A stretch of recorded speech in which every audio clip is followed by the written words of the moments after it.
Olá, pessoal, muito prazer. Sou o Richard Sena, somos o Espiritualistas e Apômetras. Eu, juntamente com essa galera, com um tema instigante, creio que vai dar um debate, não percam. Esse é o podcast que vocês vão falar, será que eles se gostam? Mas é que é bem interessante mesmo, porque trabalhamos com terapias holísticas, temos pessoas umbandistas, que trabalham também em centros espíritas, e aí a gente vai tendo algumas discordâncias, não conflitos, mas discordâncias, sobre o modus operandi, sobre aquilo que cada um faz, e crenças também. Então, por isso que a gente vai falar Umbanda Nutella versus Umbanda Raiz. Mas antes, a gente quer agradecer muito a Karim Bevonese, nossa parceira amiga. Trabalha conosco também no Instituto Espiritualistas e Apômetras. E a gente está aqui para falar da Clínica Ciência da Alma. Ciência e espiritualidade unidas para o seu bem-estar integral. Promova a harmonia entre corpo, mente e espírito. Agende sua consulta e comece sua transformação agora. Por isso que pessoas assim como a Karim, como essa proposta, fazem parte, né, de outros grupos, e um deles, o EA, a gente se junta, então, para essa diversidade, para compor tantas questões. Muito bem, vamos lá. Leandra, seja bem-vinda. Oi, gente. Bom dia, boa tarde, boa noite. Saudações tradicionais. Estou muito feliz por estar aqui hoje, debatendo aí com vocês, ou melhor, trocando ideias e informações, né? Apesar que antes, esse tema um pouquinho acalorado aí, já deu umas instigadas aqui, mas eu tenho certeza que vocês aí de casa vão aproveitar bastante o tema que a gente vai abordar hoje. Os bastidores, a gente vai conversando e aí já começa, aí a temperatura sobe e fala, mas nem começou o podcast ainda, né? Oi, Tita, seja bem-vinda. Tita Oliveira. Oi, gente. Oi, encantados. Vocês conseguem ver algumas coisas dos bastidores lá no Instagram do Espiritualistas e Apômetras. Então, corre lá. Se vocês ainda não seguem, passem a seguir. Espiritualistas, @Espiritualistas e Apômetras. Certo? Corretíssimo. E é um prazer estar aqui de novo. Né? Não sou necessariamente um bandista, candomblessista, mas eu vou em tudo quanto é esse canto, tudo quanto é lugar, sou apaixonada, enfim. Um prazer estar aqui. Muito bem, gratidão. Rafael Amaral, irmão, novamente aí, seja bem-vindo. Uma alegria estar aqui com vocês. Os bastidores já vai pegando fogo, né? A gente já vai conversando. E eu espero poder contribuir de alguma forma aí, dentro do que eu tenho como vivência, né? Também dentro da Umbanda, com vocês e com o tema. Muito bem. Então, só para começar leve, a Umbanda começou em 15 de novembro de 1908. Pronto, agora vai. Pode ir, Tita. Só que não. Como assim? Só que não. Meu amigo Zélio? Não, a gente pode dizer que ela ficou famosa. Tá. Que ela passou a ser aceita dentro de um centro espírita. De um terreiro, vai. Não, de um terreiro, não. Lá não era um terreiro, lá era um centro espírita. Mas não foi, né, Tita? Não foi, né? O Zélio, quando ele incorporou o Caboclo das Sete Encruzilhadas, ele não foi bem aceito, né? Não foi bem aceito, mas assim, foi o pontapé inicial. Tinha que começar de algum lugar. Isso, exatamente. Agora, isso. dizer que a Umbanda começou ali... Não, opa, peraí. A Umbanda pode ter começado a ficar famosinha ali, né? Mesmo porque a gente tinha aí a questão de uma pessoa branca trazendo novamente as questões africanas à tona. Enquanto estava só no público africano, só no povo africano, não, isso não presta, isso é porcaria, isso é coisa do demônio e por aí vai. Tá. Então, a partir do momento que você tem um branco... Gente, querendo ou não... não querendo levantar bandeira racial, nem nada do tipo. Gente, eu sou branca, né? Eu sou apaixonada por Umbanda, sou apaixonada por Candomblé. Mas, verdade seja dita, você ter um negro falando a respeito de um determinado assunto e você ter um branco falando a respeito do mesmo assunto, isso faz diferença. Com certeza. Faz diferença hoje que dirá naquela época. Então, assim, a Umbanda, eu acredito sim que ela começou a ficar mais famosa com o Zé de Moraes. Então, dela ter ficado mais famosa, sim. Por quê? Porque aí era um branco falando de algo que os negros já falavam há muito tempo. Sim. Agora que começou com o Zélio, não. Não.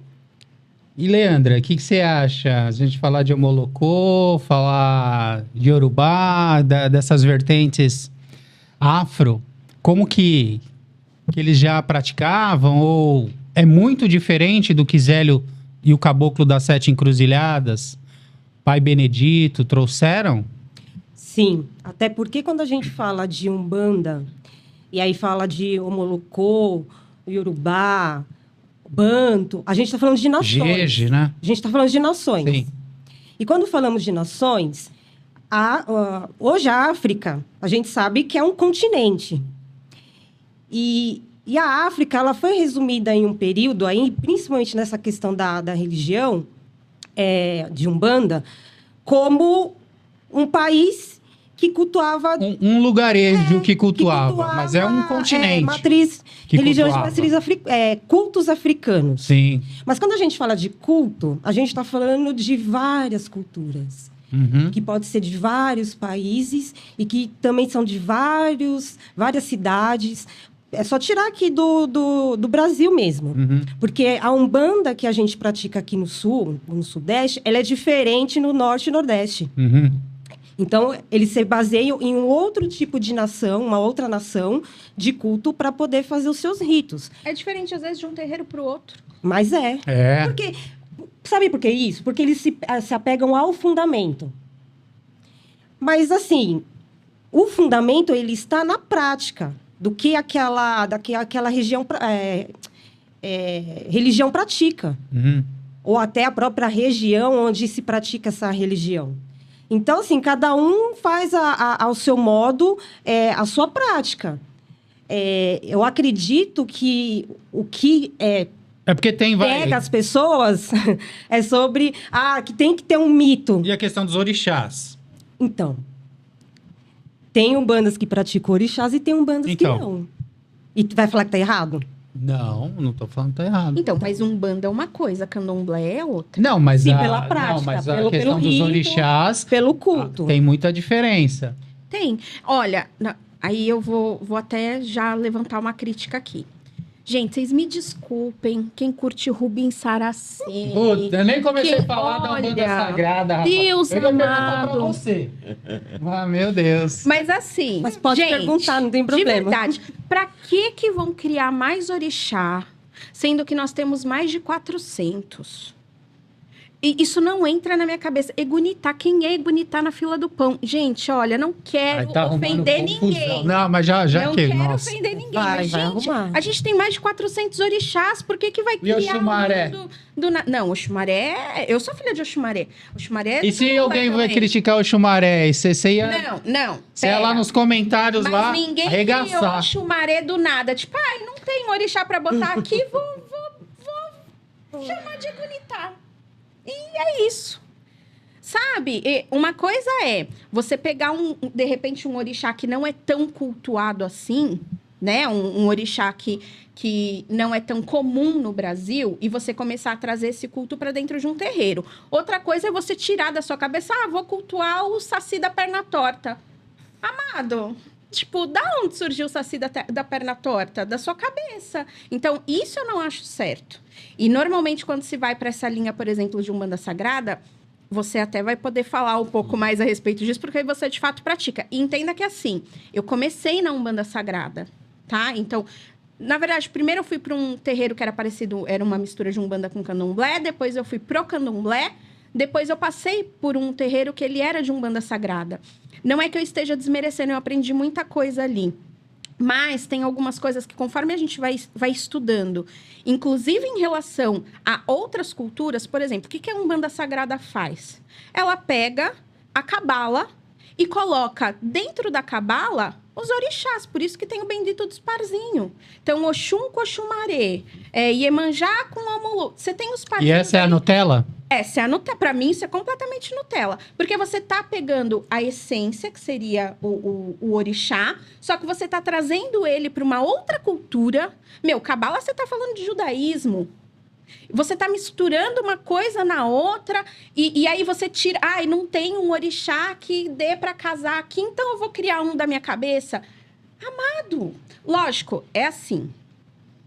E aí não tem como eu não falar de outras coisas. Quando a gente fala, por exemplo, de magia do caos... Magia do caos é isso. O que eu vejo da Umbanda, em especial a Umbanda Sagrada, é como se ela fosse uma mistura de várias coisas. Só que eu acho que a Umbanda Sagrada, ela se perdeu nessa mistura de várias coisas. Porque, por exemplo, magia do caos, você faz isso. Magia do caos, você consegue criar um servidor. São chamados de servidores. Então, por exemplo... que é através da forma pensamento. Então, eu vou, de repente, começar a imaginar, moldar e criar um determinado elemental para me ajudar em X assunto. Isso é magia do caos. Foi isso que ele fez. Através da magia do caos, tentando criar um orixá. Só que não é um orixá. Tá. Egunitá, por exemplo, não é um orixá. Tá. Vamos lá. Irmão, você trabalha em terreiro, Sim. né? Já há alguns anos, né? Muitos anos. A Umbanda que é praticada lá, seja com as 7 linhas, como que é? Uma questão que eu acho que é legal a gente colocar na mesa, que o culto da Umbanda, por ser um culto, né, que foi muito marginalizado, e é um culto que por si só é um respeito às tradições, a fundamento, a você olhar para a sua ancestralidade. Eu acredito que quem pratica a Umbanda, ela começa a olhar da onde eu vim, né? Qual é a origem das coisas? Eu tenho que respeitar aqueles que chegaram antes. Para a gente estar aqui nessa mesa, inclusive debatendo e discutindo, até discordando de certos assuntos, muitas pessoas, né, passaram por muitas questões, né, para chegar. Perderam a vida, né? Então, eu acho que o que pega muito é que tem muitas coisas, são criações mentais e não tem fundamentação, né? Tem, claro, que a pessoa começa com seu personalismo, o ícone começa a inventar coisas. A gente sabe que quando se trata de ser humano, né? O ego pode destruir muitas coisas. Então, para mim, o que pega é esse culto de realmente você respeitar suas tradições. Por isso que fala assim, ó, muitas vezes o que funciona para um terreiro ou para uma casa de santo não vai funcionar para outro. Por quê? Ali é a soma da egrégora. Vai muito da influência do zelador de santo. Eu nem gosto muito desse tema pai de santo, né? Que gera, assim, uma dependência, né? E eu acredito que quando eu falo que eu sou um bandista, na verdade eu sou um universalista, porque eu acredito, e aí é até uma polêmica que eu gero aqui. Do outro lado, eles não classificam, eu sou um espírito de Umbanda, eu sou um espírito de Candomblé. Claro que vai ter fundamentações diferentes, né? E ali vão ser classificações... Depende do espírito, né? Assim, o que eu vejo é que há muita mais necessidade do ser humano nesse processo de classificação do que simplesmente... acho que é mais ego humano aí. Não acho. Eu acho que é até a página 10. Sabe por quê?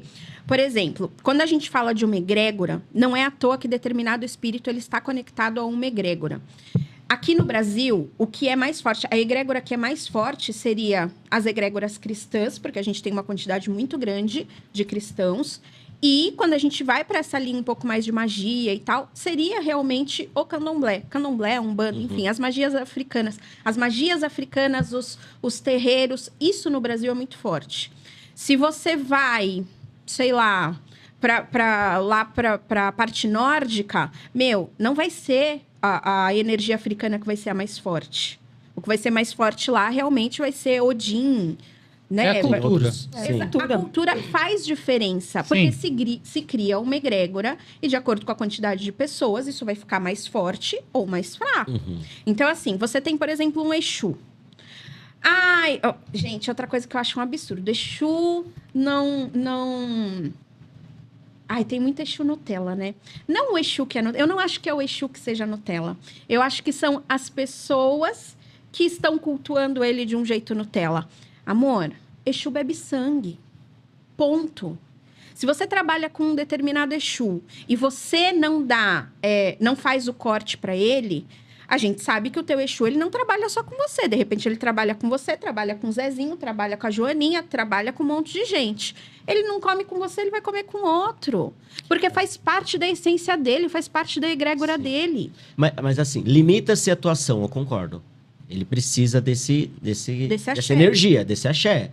Mas de certa forma, ele vai se adequar ao processo daquela egrégora. Até a página 10. Sim. É a mesma coisa, uma pessoa que fala, sei lá. Mas ele evolui ou não? O Exu, ele está determinado a atuar sempre com esse modus operandi ou uma entidade evoluindo, ela pode entender que a força mental ou que uma outra possibilidade de atuação perante Então ele vai deixar de ser um Exu.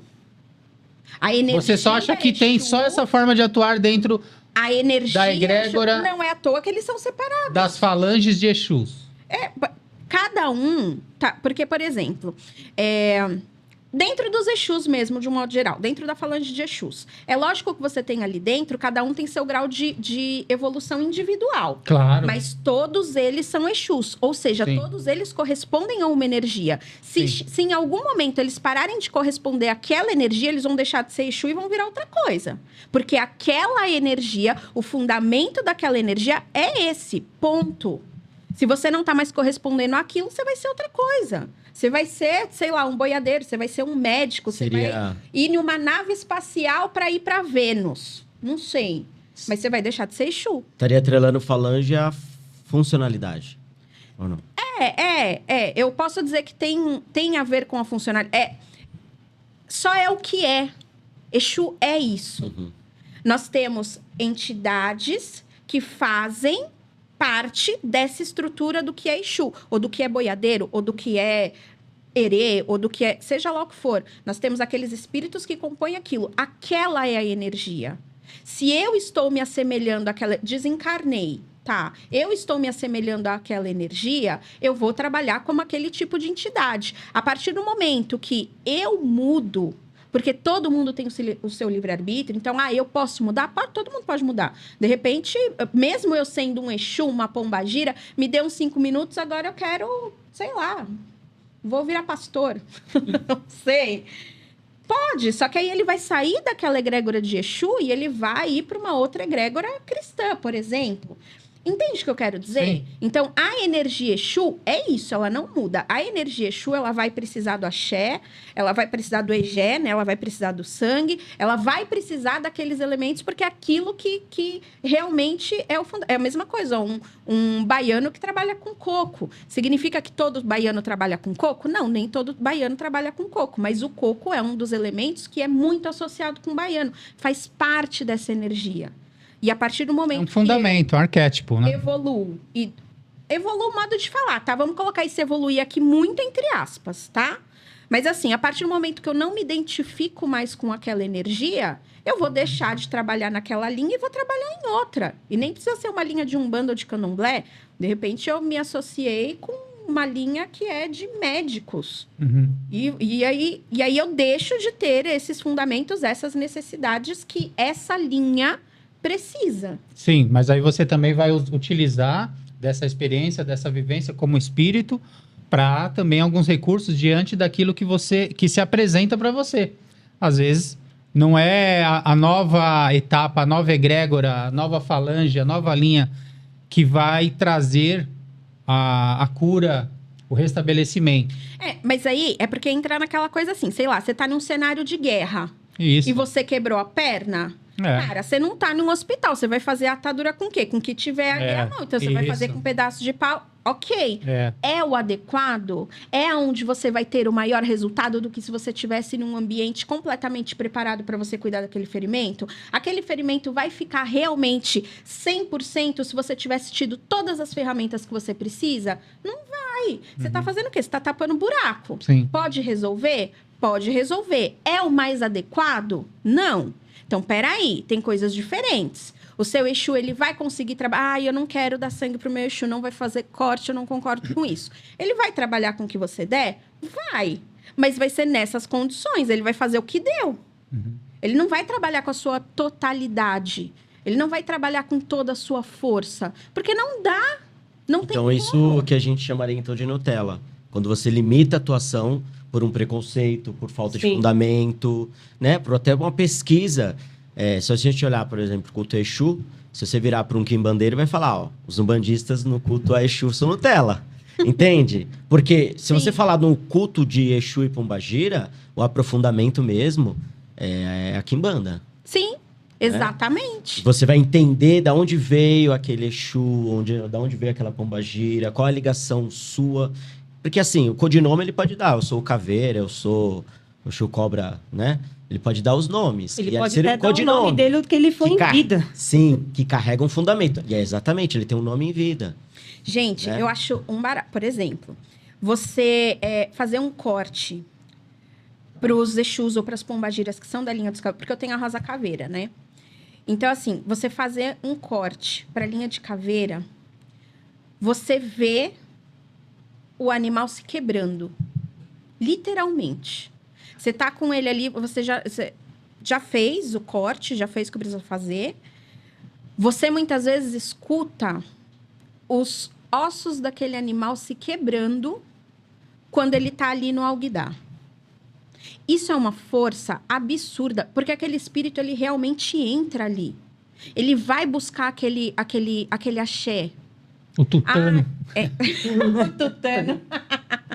Ai, Tita, mas isso é horrível. Cara, não é horrível. É a energia que ele precisa. É a energia de troca dele. Eu acho muito fácil falar, isso é horrível, mas você não dispensa o seu churrasco no final de semana. Né? Ai, não, mas eu sou vegano, eu sou vegetariano. Ok, só que você ainda vive na Terra. Você precisa de coisas materiais para viver. E no caso deles, esses são os elementos que eles precisam para poder trabalhar. Gente, não deixa de ser ectoplasma também. Você tá ali colocando uma energia... Porque tudo tem ectoplasma. É o plasma, né, do sangue. É o plasma, exatamente. É o plasma do sangue. Mas mesmo que seja uma planta, uma erva... O povo acha o quê? Você vai fazer um banho, você tá fazendo um banho de alegre, você tá tirando ali aquele plasma daquela erva também para colocar no teu campo vibratório. E as plantas também sentem dor. Já tem estudos em relação a isso. Teve um estudo que eu vi... Gente, agora eu não vou lembrar aonde, porque eu vou ver um monte de coisa aleatória, né? Mas, enfim, pegaram, por exemplo, uns tomates e com algumas câmeras e algumas coisas de som que amplifica muito. Por exemplo, quando vinha um bichinho e mordia esse tomate, o tomate emitia sons como se ele estivesse gritando. Então, já está sendo comprovado que até as plantas sentem dor. Então, não tem como, gente. Não tem. Isso faz parte do nosso ciclo. Enquanto a gente está aqui... Exatamente. Enquanto a gente está aqui no plano material, isso pode ser diferente depois que a gente passar para o plano energético, espiritual, que a gente virar, né, estrelinhos abençoados do Senhor. Aí pode ser que isso mude. Mas enquanto a gente está dentro do plano material, cara, isso faz parte. É a mesma coisa em relação à natureza. Eu sigo um outro perfil aqui no Instagram... que eu acho o máximo. Eu fico meio assim, mas eu acho o máximo. Que são cenas reais da natureza. Ali eles mostram, por exemplo, um leão caçando, mas sem corte nenhum. Ah, sim. Né? É legal. E aí você olha aqui... Coisa visceral, né? A natureza é assim, né? É natural. Exatamente. O Exu, ele vai trabalhar com o quê? Ele vai trabalhar justamente com essa energia... terra, com essa energia que é uma energia instintiva, que é uma energia animal também. E nós somos animais. Ai, mas eu sou evoluído. Amor, se você fosse tão evoluído assim, você não estava aqui. Sim. Simples assim. Nós estamos falando de Exus, né? Mas de outras linhas, Leandra, você que trabalha também em terreiro, eles seguem vocês, né? Uma linha diferenciada, né? Do tradicional. Que exemplo você pode trazer para nós de algo que você aprendeu lá, que não tem nada a ver com a Umbanda da maioria dos terreiros que a gente vê por aí? Bom, vou pegar o que a Tita falou sobre os baianos, né? A linha dos baianos. E nessa Umbanda da qual eu pratico, no terreiro do qual estou, não são os baianos praticamente que baixam lá. É um preto velho, mas que nasceu na Bahia. Que nem no caso que eu incorporo, que é o Antônio da Ribeira.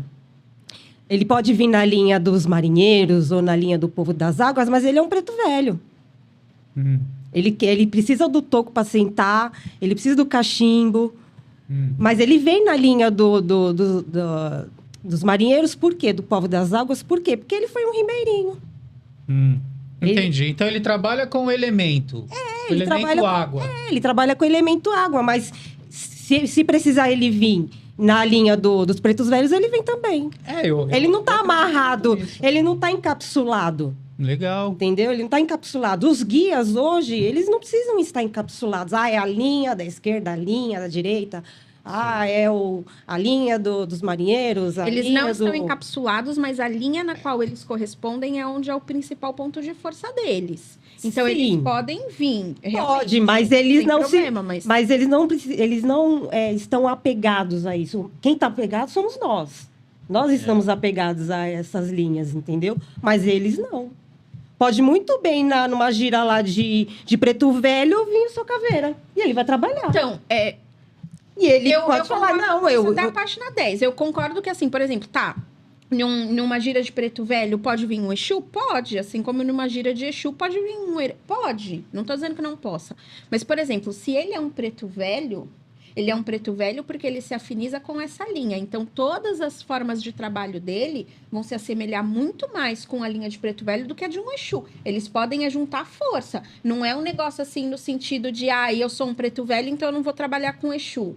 Eu sou um caboclo, então eu não vou... Não, eles podem aliar forças, mas... O Exu, ele tem os elementos dele para trabalhar, ele tem a energia dele para trabalhar, e é uma energia diferente da de preto velho. Será?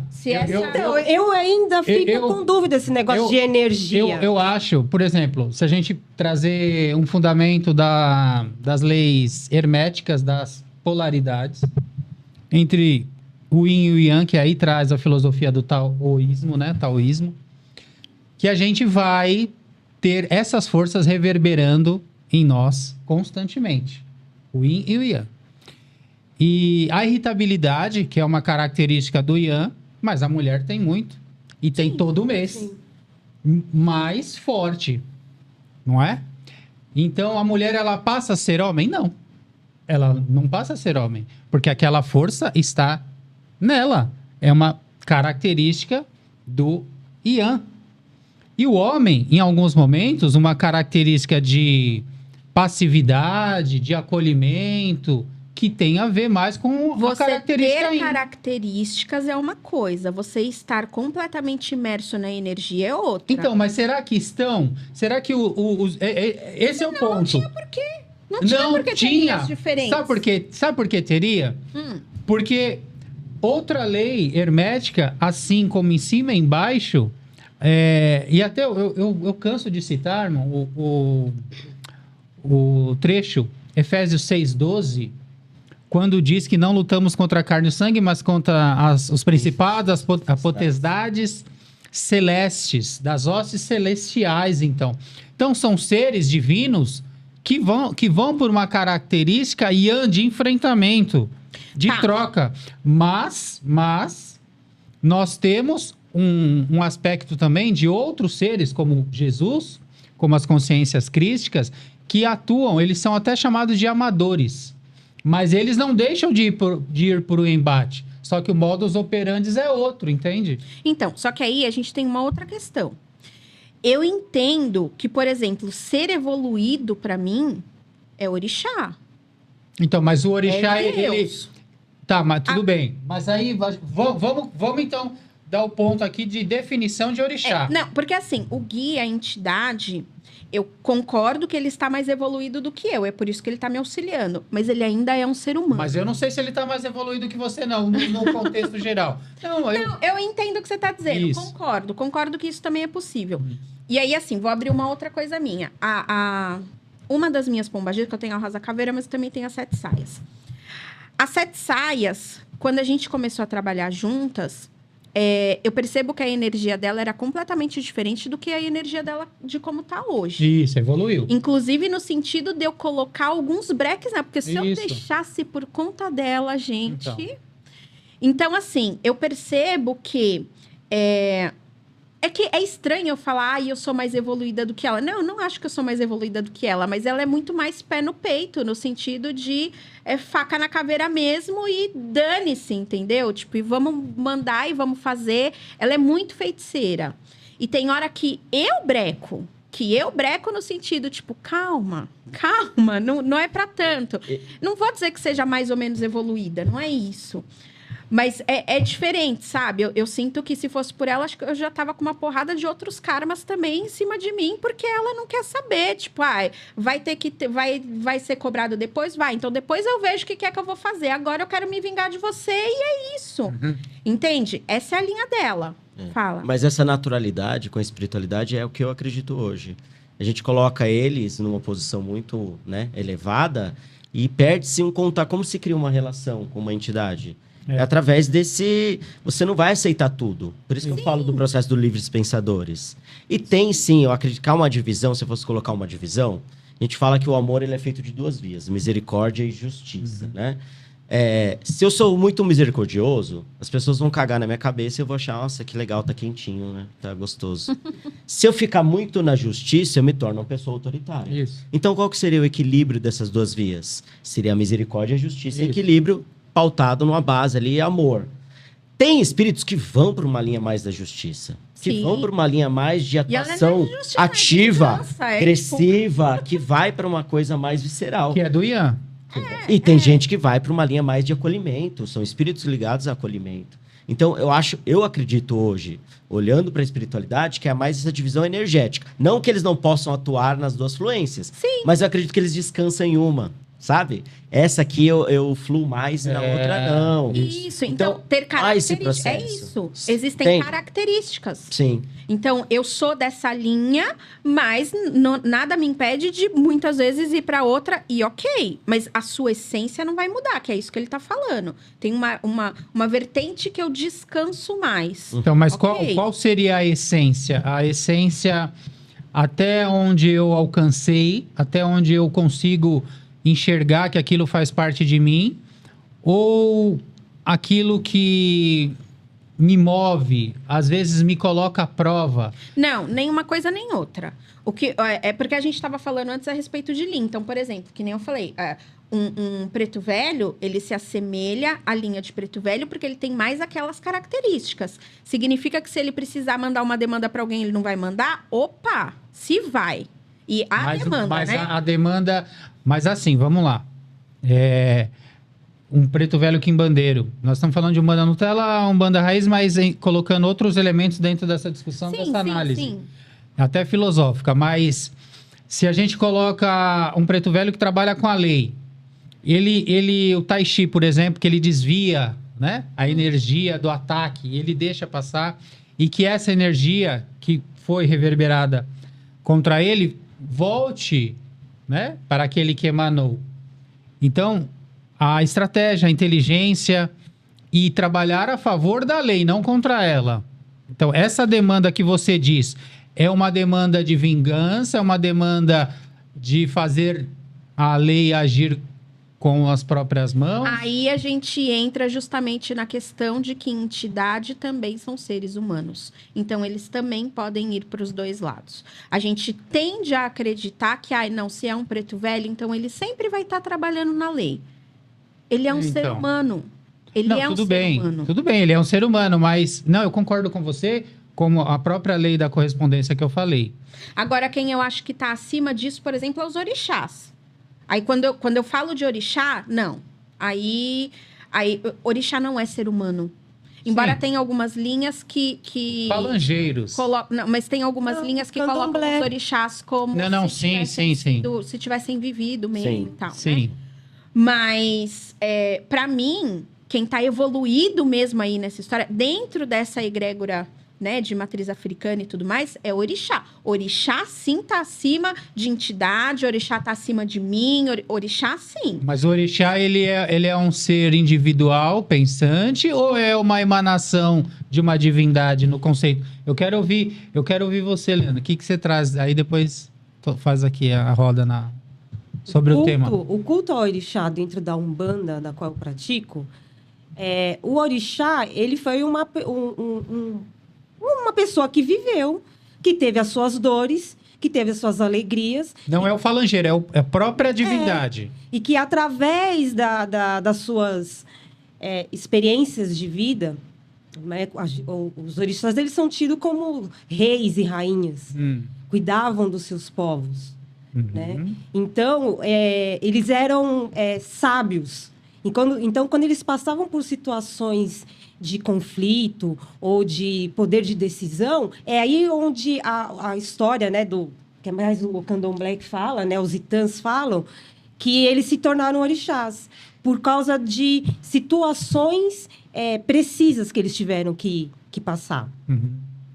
Então, hoje, como a Umbanda Sagrada vê os orixás como energias e que são, vamos dizer assim, são consciências... Irradiações... De energia primal da natureza. Exatamente. Para os negros que cultuavam esses orixás, porque nem todos os negros cultuavam orixás... Uhum. Claro, mas, por exemplo, Oxum era um rio. Ainda é. Ainda é. Mas foi trazido, né? E como Obá também é um rio. Então, e aí, para a Umbanda Sagrada que vê os orixás como energia, e né, um braço de Deus, vamos dizer assim, para os negros que vieram de África para cá para cultuar esses orixás, eles foram pessoas que conviveram com eles. É como se fossem ancestrais deles. Tá bom. Você, irmão, como que você vê essa parte de orixás? Eu já vou para uma linha de que é uma consciência de uma energia primal da natureza. E aí eu veria que tem falangeiros que irradiam essa energia... Representantes. Na Terra. Nem acredito que seja algo universal, como muitas vezes é pregado. É uma polêmica também.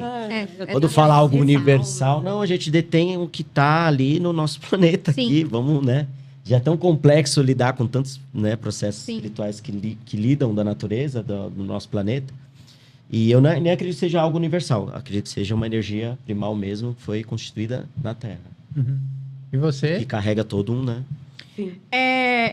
Eu acredito, sim, que tem muito a ver com ancestralidade. E aí não é muito diferente, de repente, sei lá, das parábolas de Jesus Cristo. Então, muitas das histórias dos orixás é justamente para ensinar alguma coisa, para passar algum fundamento, para passar alguma moral, né? Algum conhecimento, alguma moral. Mas eu vejo eles realmente como seres muito mais evoluídos. Por exemplo, nós temos seres muito mais antigos do que os orixás. Por exemplo, se você pega a linha de Ifá, os orixás prestavam culto a Ifá, né? Então, tem coisas ainda que são muito mais antigas. Do culto tradicional. Exatamente. Esses seres, eu não tenho dúvida nenhuma que tá assim há 1000 anos-luz acima de mim. Dúvida nenhuma. Acredito que eles também trabalham com as forças da natureza. Acredito que é um complemento, é tipo um plus. Entende? Então, sim, eles têm a energia das forças da natureza também junto com eles. Eu só não acho que seja só isso, como muitas vezes a Umbanda Sagrada prega, que só força da natureza. Tipo, Oxum é só... Não.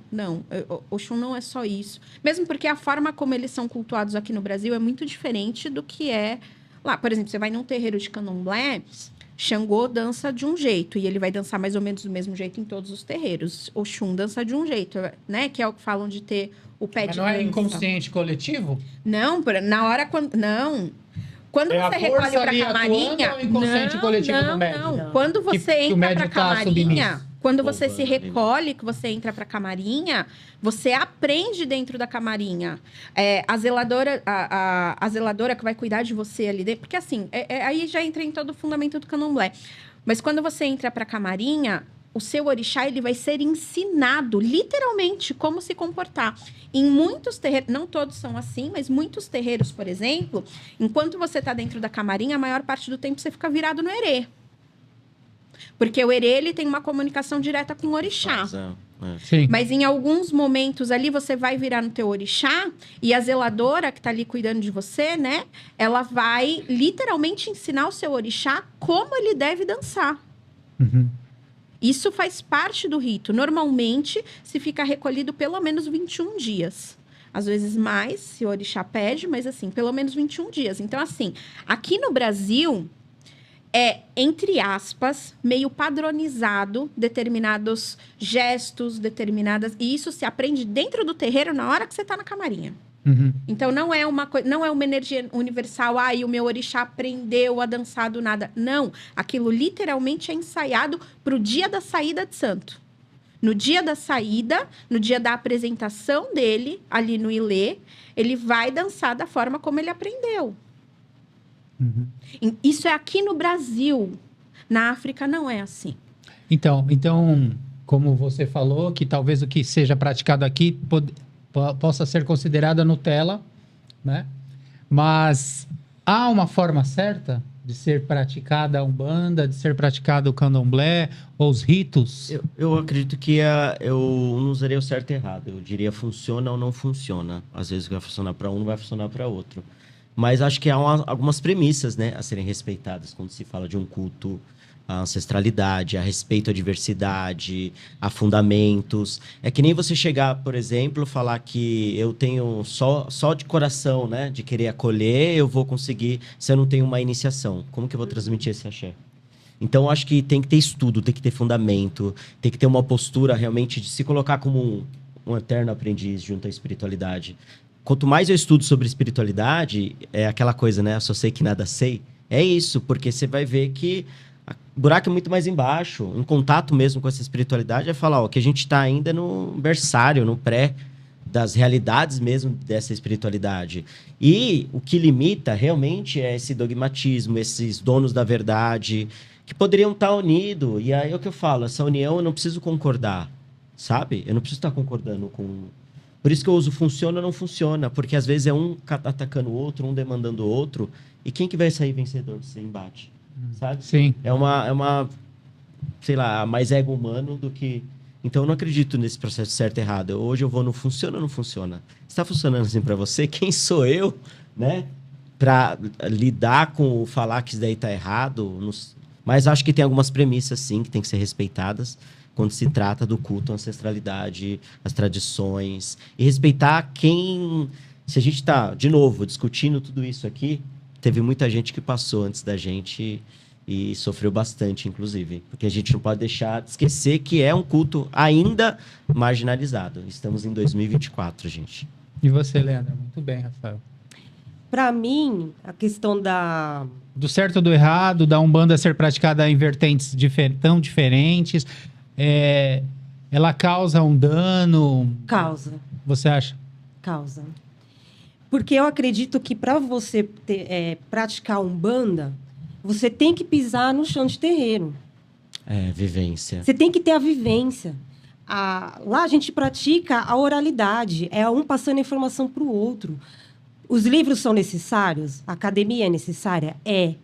Ela faz parte, ela a questão complementa. empírica é fundamental, né? Mas é no chão de terreiro que você vai aprender. É no chão de terreiro que você vai valorizar os seus orixás, os seus guias, seus ancestrais. E muito mais, a comunidade da qual você faz parte.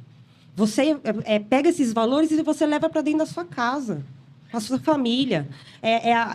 Você também trabalhar, ter um entendimento da família estendida, que é o terreiro. Né, de você poder ter conflito com essas pessoas também, da mesma forma que você tem conflito com as pessoas dentro da sua casa. Não muda. Então, aí pegando a questão da Umbanda Nutella e da Umbanda Raiz, para mim, a Umbanda Nutella, ela vai ao encontro da questão do comércio, do mercado, como diz os preto velho, do pataco. Falar, não, eu vou fazer isso porque isso dá dinheiro e eu vou conseguir angariar mais pessoas para poder ter prosperidade, vamos dizer assim. Né? E não estão se importando com os devidos valores que carregam um rito dentro da Umbanda. O que é você fazer um ebó? Né? Comprar um monte de elemento, gasta lá dinheiro e faz um ebó achando que vai mudar a sua vida. Não, não é assim. Então, para mim, essa questão da Umbanda Nutella e da Umbanda Raiz, ela só se quebra se você pisar no chão de terreiro. Você não vai conseguir ter os valores e o conhecimento mesmo dessas práticas se você não pôr o pé no terreiro. Muito bem. Mesmo porque tem coisa que você só vai... Que não está em livro. Tem coisa que não está em livro, que não pode ser... Porque, por exemplo, você só vai aprender depois que você tiver 7 anos de feito. E aí você tem que fazer a sua feitura. E aí você tem que fazer todos os rituais iniciáticos para você receber determinado conhecimento. Aí passa mais 7... vou fazer minha feitura de 14. Aí eu vou ter acesso a outros conhecimentos. Então, assim, existe uma hierarquia. Existe uma hierarquia daquilo que você pode aprender, daquilo que você vai poder pôr a mão dentro do terreiro e aquilo que você não pode. E muitas dessas coisas não são colocadas em livros justamente porque não pode. Você não pode antecipar determinadas coisas. A gente está falando de magia. Porque a Umbanda, o Candomblé, é magia pura. É manipulação de elemento. E, gente, a magia hoje em dia não é também essa coisa Nutella que nem a galera tá querendo fazer hoje em dia, não. Né? Porque hoje em dia você acha na internet, traga o seu amor de volta em 7 dias, amado. É bem por não, aí. Se você vai pegar magia de verdade. Inclusive, foi uma das coisas que eu falei no meu curso agora, que aconteceu na semana passada. Dependendo da magia, você vai levar, às vezes, até meses para concluir. Porque você precisa estar na lua certa, você precisa estar no tempo certo, você precisa, sabe, de coisas muito específicas. E hoje em dia a galera tá querendo fazer magia express, do dia para noite. E não é assim que funciona. Dentro do terreiro, é que nem a Leandra falou, tem coisa que você só vai aprender na vivência. Você pode ler 1 milhão de livros, você não vai aprender coisas que você não tem condição ainda de entender, porque você não tem a vivência. Não tem como. Uhum. Muito bem, dá uma pausa aqui para a gente falar da Clínica Ciência da Alma, da nossa parceira, amiga Karim Bevonese. A ciência e a espiritualidade unidas para seu bem-estar integral. Nossa amiga psicoterapeuta, apômetra também. Podendo ajudar todos vocês, né? A buscar aí essa ajuda, esse direcionamento mesmo da vida psíquico-emocional e espiritual também, né? Já que a espiritualidade, ela também é ciência, como nós estamos falando, de ser estudada, ser praticada e compreendida de uma melhor forma. Promova a harmonia entre corpo, mente e espírito. A gente só consulta, então, com a nossa amiga Karim Bevonese. Gratidão, gente. Pessoal, a gente está encaminhando aqui para o final. Nem joguei cadeira em ninguém. Porque elas estão parafusadas. A gente ficou com medo dos embates, né? A gente tá meio que... Sim. Né? Mas acho que a Leandra tocou num assunto que é importantíssimo, que é a vivência, né? E aí, se a gente for centrar, eu sei que aí seria um tema para outro podcast, a qualidade dessa vivência, né? Porque quando se fala em magia, a primeira magia que vem é a mental. Que mente é essa que está recebendo essa iniciação, esse conhecimento, esses fundamentos? Por isso, preparo.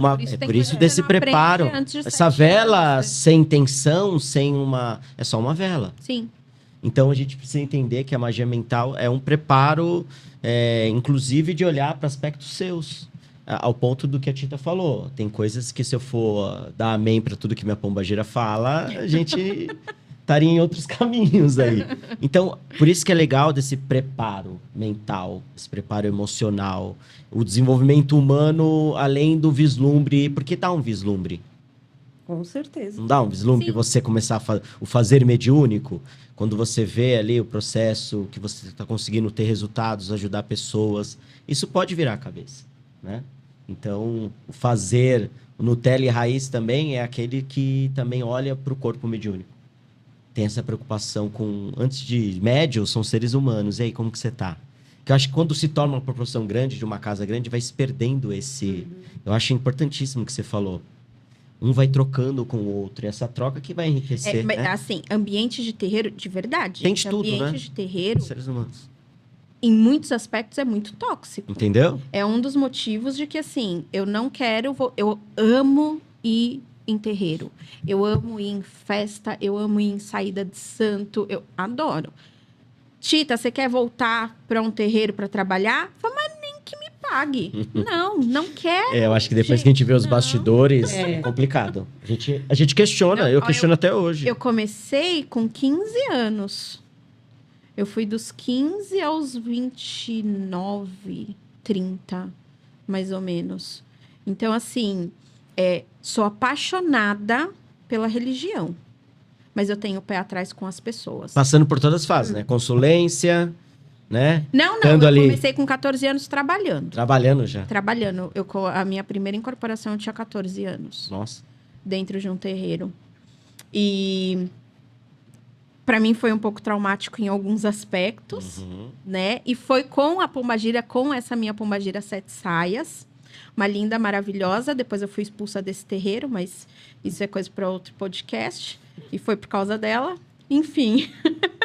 Mas eu comecei com 14 anos e eu tive essa fase de ser rata de terreiro e de falar amém para tudo e todo mundo.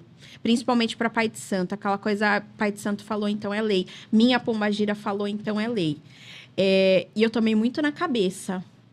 Não vou culpar ninguém, a culpa foi minha, né? Porque justamente por não ter... Isso eu gosto. Na época que eu tinha 14, 15 anos, a gente não tinha acesso a tanta informação assim. Tipo, não é que nem hoje que você liga o computador e você consegue ter um podcast como esse ou 1 milhão de outras informações. Então, tudo era muito na raça. Então, eu tive a minha fase de rata de terreiro e até de meio bitolada mesmo.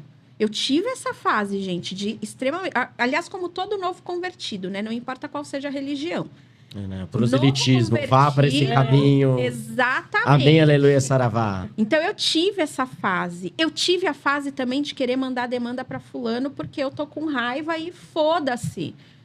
Nem sei se eu posso falar isso aqui, mas enfim, já falei. Pode sim. Né? Eu tive essa fase e fiz. Me arrependo? Nem um pouco. Para ser muito sincera, nem um pouco. Faria de novo? Faria. Se necessário, né? E se necessário, ainda faço. Hoje eu tento ser um pouco mais ponderada. Hoje eu tento não ir na onda da minha pombagira, porque senão eu ia estar muito lascada. Tento. Mas eu não vou negar que... Só que assim, qual que é a consciência? Hoje, eu sei... Porque toda magia tem um preço. Não importa qual seja a magia. Se vai ser dentro da egrégora africana, se vai ser dentro das celtas. Toda magia tem um preço, tá? Sim. Mas hoje, o que eu pondero é... Eu estou disposta a pagar o preço? Eu sei que vai ter um preço.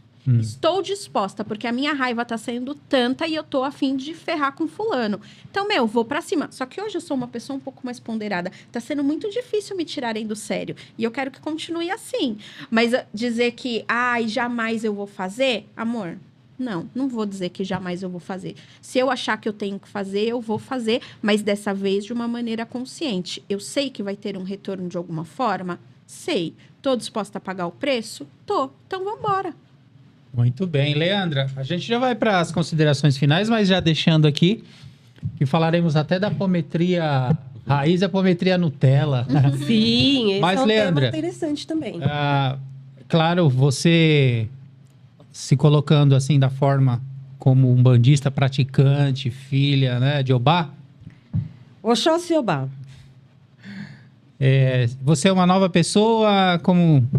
A banda me transformou. Me transformou. Eu pude...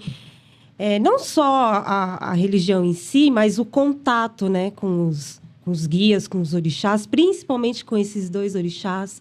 Entender...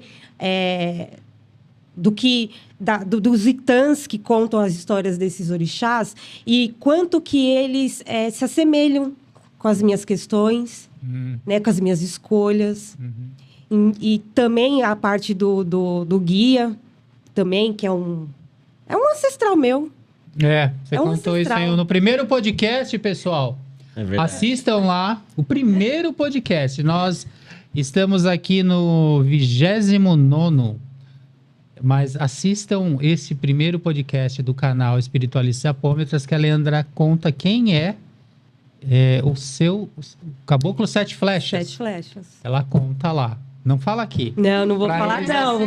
Curiosidade, vão lá no canal do Espiritualistas e Apômetras no YouTube. Muito legal. E vem essa história. Tem uma história bacana com a Umbanda, né? Eu sou muito grato à Umbanda. Eu lembro a primeira vez... Eu era uma pessoa que sempre escondia tudo atrás de um sorriso e brincava muito, eterna quinta série. Sentei na frente de vovó Maria Conga. Preta velha, vovó Maria Conga. Tem que ser avó, né? Pra colocar Cheguei as coisas no lugar. todo amigão, dando risada. Ele olhou pra mim. Já tomou uma lapada. Meu filho, aqui você não precisa mentir pra mim, não. Comecei a... Chorei copiosamente no colo dela. E ali ela acessou a minha alma, assim, sabe? E aí, desde então... Fez uma cirurgia. Muitas cirurgia questões foram... Tem muitas ainda, né? Estamos lapidando ainda. Né? A ciência da alma, né? Tem a clínica. É a clínica que a gente busca nisso, né? Sim. A Karin traz essa inspiração para nós.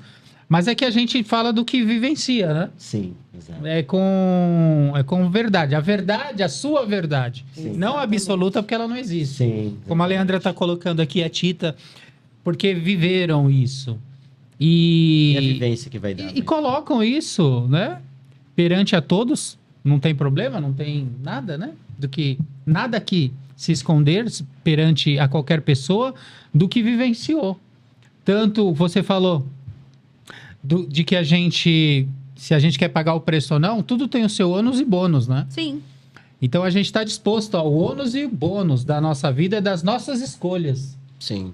Então que a gente tenha aí o discernimento para assumir. Perfeito. Eu errei, e que bom que eu errei, faz parte desse processo. E a gente aprende um com os outros aqui. E se você pratica Umbanda e essa... É aquilo que o Rafael falou, né? Se faz sentido para você, se é bom para você, se te faz uma pessoa melhor. E se mesmo naquele momento você manda alguém pro inferno, né? E você fala, mas será que o meu guia vai achar certo ou não? Não importa, é você. Assuma. Não, e se deixar o guia também manda. Eu gosto de uma definição que fala assim, ó, uma egrégora é uma paz emprestada. Não que eu acredite hoje que você vai evoluir somente estando dentro de uma egrégora. Pelo contrário, eu acredito que a verdadeira espiritualidade está, inclusive, fora de quatro paredes. É quem você é, né? Além do vestir o branco. E é uma paz emprestada para que você conquiste a sua, para que você reformule, que você questione muitas coisas. Mas é aquela velha história, questione, mas faça algo. Né? O que acontece muito é que a gente tem uma postura muito passiva perante a espiritualidade, né? Deus me ajude, Deus, né? Fica sempre nesse processo de terceirização. Mas quem é você? Você não é um intermediário? Que qualidade é essa? Por que eu não posso questionar? Por que eu não posso olhar para o Pai de Santo e né, apontar algumas questões? Acho que isso é uma questão de família. Vai ter conflitos. A maneira como você lida com esses erros e com esses conflitos que fazem toda a diferença. Eu tenho um lema com a espiritualidade e falo para eles, errar, eu não vou prometer que eu não vou errar. Vou errar e vou continuar errando. Isso. O que eu vou fazer com esse processo é aprender para que eu não continue nesse processo aprendendo com esse erro, mas eu não vou mais parar. Eu já falei para eles, eu não vou parar. Que nem você está falando no bastidores... Quanto mais a gente vai estudando, mais a gente quer servir, mais a gente quer usar da mediunidade a serviço mesmo, né? Sim. Não só do outro, mas também com nossa própria. É se misturar, né? Seja o fermento que levei da massa toda, que dá qualidade à massa toda, né? Isso. Considerações finais, Tito Oliveira. Considerações finais, eu tô feliz que eu não tomei uma cadeirada. Ué, Eu achei que foi eu até achei que tranquilo. você que ia dar a cadeirada. No Richard ainda. Até que eu achei tranquilo, assim, o papo. Achei. Você termina mais calma do que quando começou. Você vê? Acho que Ela vai. Eu tô recebendo. Você tá na... Tá aí perto. Não é Deve ser a preto avó velho. Chiquinha. Não, É a minha avó Chiquinha é zen. Eita, Você tá- Minha avó Chiquinha, Tá olha... na linha da misericórdia agora.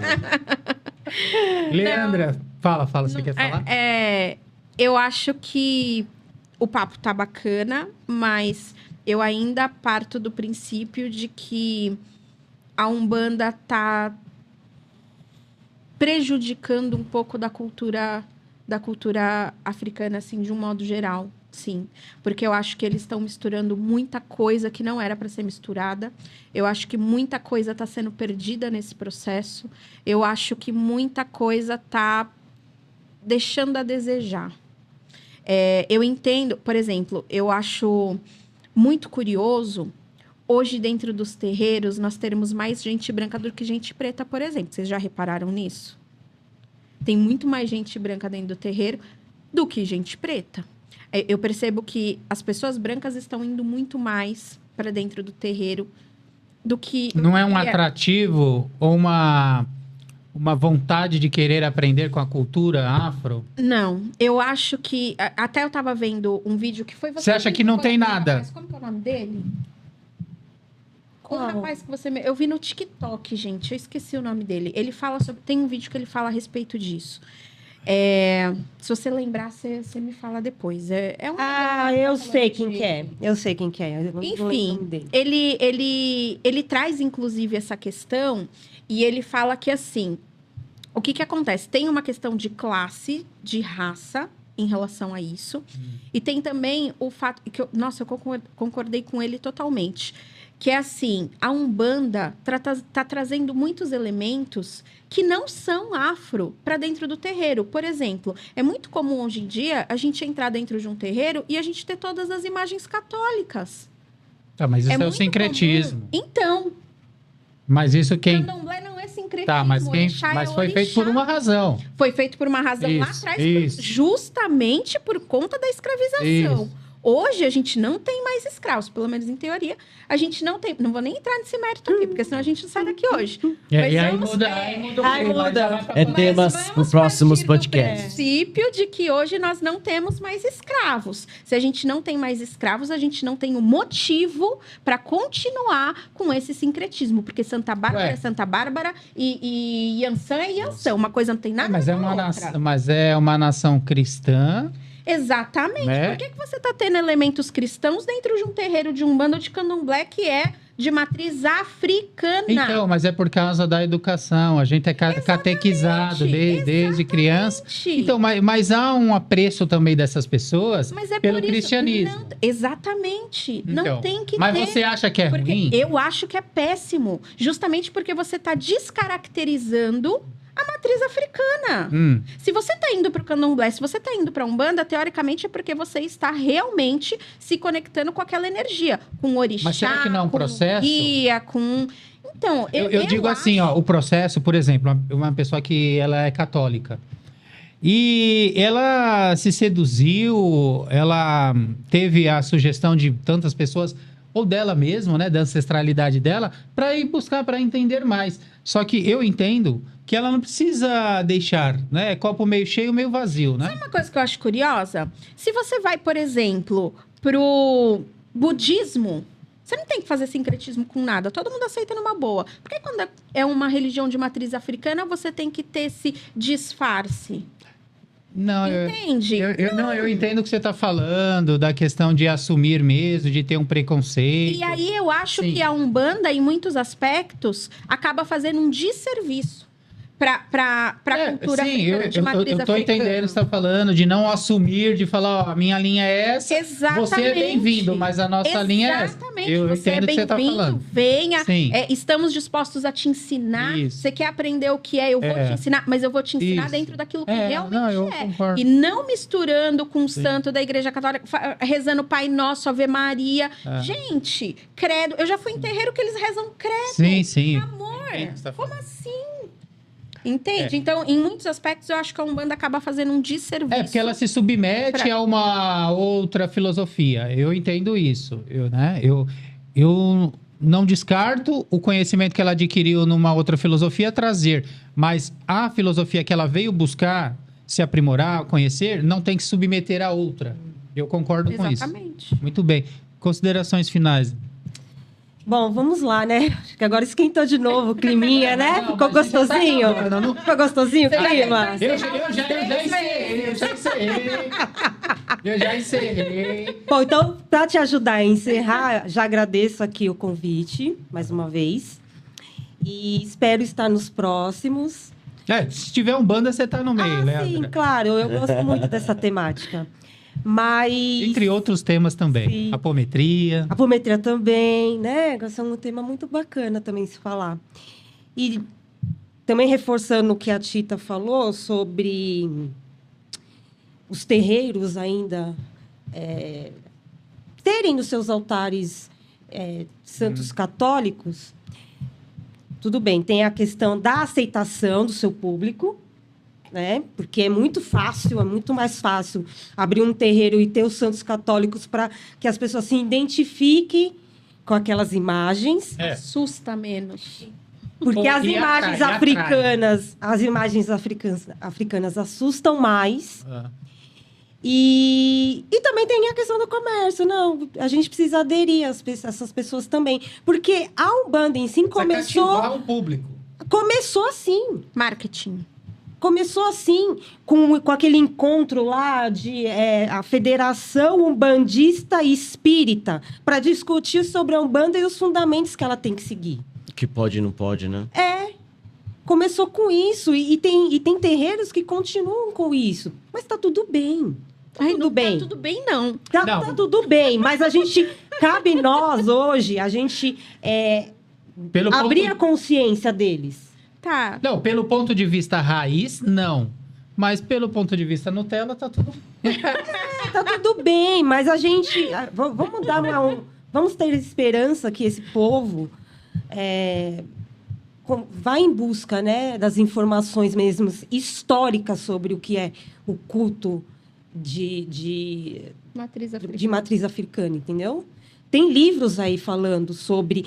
contando a história mesmo de relatos de escravizados, falando o que eles faziam, quais os elementos que eles utilizavam, para que era cada elemento. E a gente está falando de coisa que aconteceu em 1500, 1600, 1700.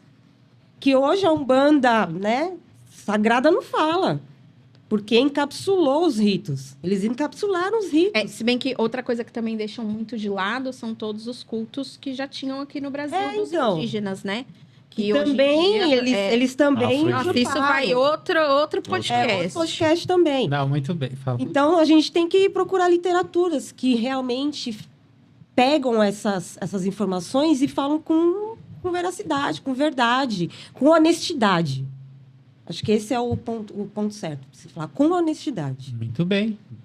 Maravilhoso. E você, irmão, vai encerrar? Eu gostaria de não polemizar mais, né? Porque a gente tá encerrando. Senão... De agradecer aqueles que vieram antes, porque pra gente estar aqui, eles passaram por muitas questões. Porque realmente, como elas disseram, é um culto marginalizado. Mas a minha visão é um pouco mais suave, vamos dizer que a minha visão é um pouco mais Nutella. Eu vou no funciona ou não funciona. Se funciona pra você, funciona no seu terreiro assim, tá tudo bem, né? E eu acho que é uma coisa que nós temos em comum, e eu acho que entra num consenso, é que o estudo é uma ferramenta que vai despertar. Porque tudo que vocês falaram aqui, quando a gente passa a estudar a ancestralidade, as tradições, o respeito à diversidade, não tem como. Não adianta eu cultuar orixá, cultuar as linhas da Umbanda, se eu não respeito a minha ancestralidade, né? Então, vai dessas premissas. Eu acho que o respeito à diversidade, o respeito à sua ancestralidade, acho que são premissas quando se fala de Umbanda, né? Muito bem. Eu, Richard, já não acho nada. Sabe as palavras. Eu só acho que você tem que entrar em contato com a Clínica Ciência da Alma, com a nossa amiga Karim Bevonese, falar o que está acontecendo, sua questão emocional, psíquica e espiritual, e buscar esse tratamento, né? Promover a harmonia entre corpo, mente e espírito. A gente só consulta e começa sua transformação hoje. Ciência e espiritualidade unidas para seu bem-estar integral. Sérgio Veríssimo, Leandra Pereira, Tito Oliveira, Rafael Amaral. Amigos do Espiritualistas e Apômetras, muita gratidão e até o próximo podcast.